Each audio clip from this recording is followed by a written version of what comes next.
চাঁদের রাজকন্যা ও সূর্যের অভিশাপ। অনেক অনেক কাল আগে আকাশে ছিল দুটি স্বতন্ত্র রাজ্য, চন্দ্রলোক আর সূর্যালোক। চন্দ্রলোকে বাস করত এক অসাধারণ রূপবতী রাজকন্যা, নাম লুনারা। তার চুল ছিল নীল আকাশের মত আর চোখে ছিল তারা ঝলমল আলো। লুনারা ছিল শান্ত, বুদ্ধিমতী এবং জাদুশক্তিতে পারদর্শী। সে রাতে পৃথিবীর শিশুদের স্বপ্নে নেমে গিয়ে দুঃস্বপ্ন সরিয়ে শান্তি আনত। কিন্তু একটি অন্ধকার ভবিষ্যতের ছায়া তার রাজ্যে ঘনিয়ে আসছিল। সূর্যালোকে বাস করত রাজপুত্র সোলিয়ান, যিনি ছিলেন আগুনের রাজা। তিনি সাহসী ও শক্তিশালী, কিন্তু হৃদয় ছিল রুক্ষ। চিরকাল তার রাজ্যে ছিল কঠোর শাসন, আলো ছিল জ্বলন্ত, তাপে অনেক সময় প্রাণী, গাছপালা পর্যন্ত ঝলসে যেত। সোলিয়ান একদিন জানতে পারে লুনারার জাদু তাকে অমর করে তুলতে পারে। সে তখন চন্দ্রলোক আক্রমণের পরিকল্পনা করে।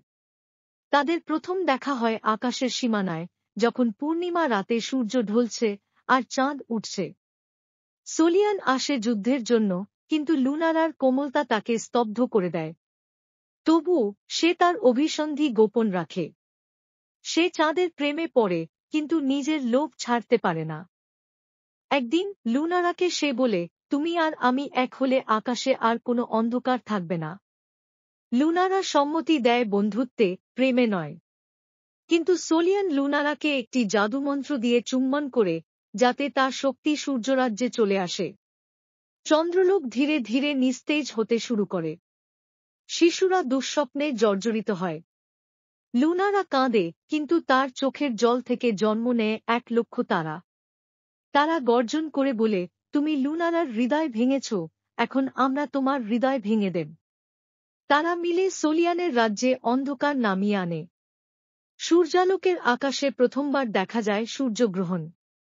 তখনই লুনারা নিজের সব শক্তি দিয়ে এক মহাজাদু করে নিজেকে চাঁদের সঙ্গে যুক্ত করে ফেলে।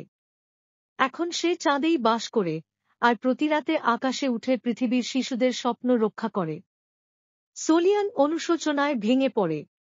সে আকাশে এক কোণে থেকে চাঁদের দিকে চেয়ে থাকে। প্রতিদিন সকালে উঠলেও সে জানে চাঁদ তার নয়, আর কোনো দিন হবে না। আজও যারা আকাশে তাকিয়ে পূর্ণিমার চাঁদ দেখে, বলে, চাঁদের রাজকন্যা এখন তারা হয়ে গেছে, আর সূর্যের রাজপুত্র শুধুই এক দৃষ্টিতে অনুতপ্ত।